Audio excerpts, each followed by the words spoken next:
Social মিডিয়াতে income ও তার বাস্তবতা না বুঝে রিলস বানানোর নামে জীবনের ভারসাম্য হারানো। বর্তমানে বহু তরুণ-তরুণী ফেসবুক, ইনস্টাগ্রাম বা ইউটিউবে ভিডিও বানিয়ে ইনকাম করার আশায় দিন-রাত সোশ্যাল মিডিয়ায় ব্যস্ত।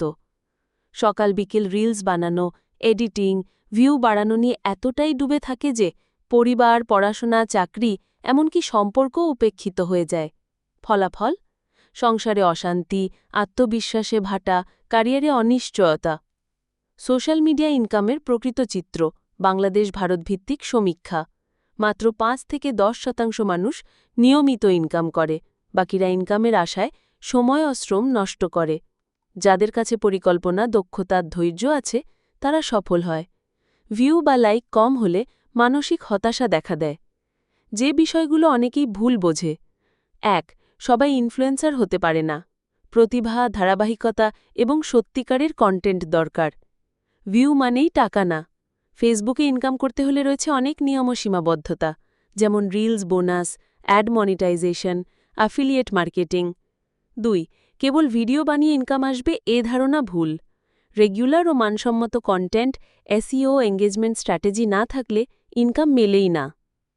এই প্রবণতার পারিবারিক প্রভাব: ঘরের কাজ বা দায়িত্ব থেকে দূরে সরে যাওয়া, স্বামী-স্ত্রীর মধ্যে মনোমালিন্য, বাবা-মা বা সন্তানের জন্য সময় না থাকা, অর্থনৈতিক অনিশ্চয়তা, অন্যের সফলতা দেখে হিংসে, হতাশা। সমাধান কি?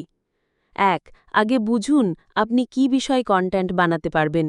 ২. শেখার জন্য সময় দিন, video editing, scripting, voice over, lighting ইত্যাদি। ৩. সময়কে ভাগ করে ব্যবহার করুন, সংসার, পড়াশোনা, চাকরি সবকিছু প্রতি দায়িত্ববোধ রাখা জরুরি। ৪. অর্থ না এলে হতাশ হবেন না, শুরুতে ফল না পেলেও শেখার জার্নিটা মূল্যবান। ৫. প্রয়োজনে পারিবারিক আলোচনায় বসুন, সবাইকে বোঝান আপনার লক্ষ্য এবং শোনার অভ্যেস গড়ে তুলুন। শেষ কথা: সোশ্যাল মিডিয়ায় ইনকাম করা সম্ভব, তবে সেটা ধৈর্য, দক্ষতা ও ভারসাম্যের মাধ্যমে। শুধু ভিউ আর লাইকের পেছনে ছুটে গিয়ে বাস্তব জীবনের দায়িত্ব ও সম্পর্কগুলো হারিয়ে ফেলবেন না। রিলস নয়, বাস্তবতা আগে বুঝুন। ট্রেন্ড নয়, ভবিষ্যৎ গড়ার দিকেই মন দিন।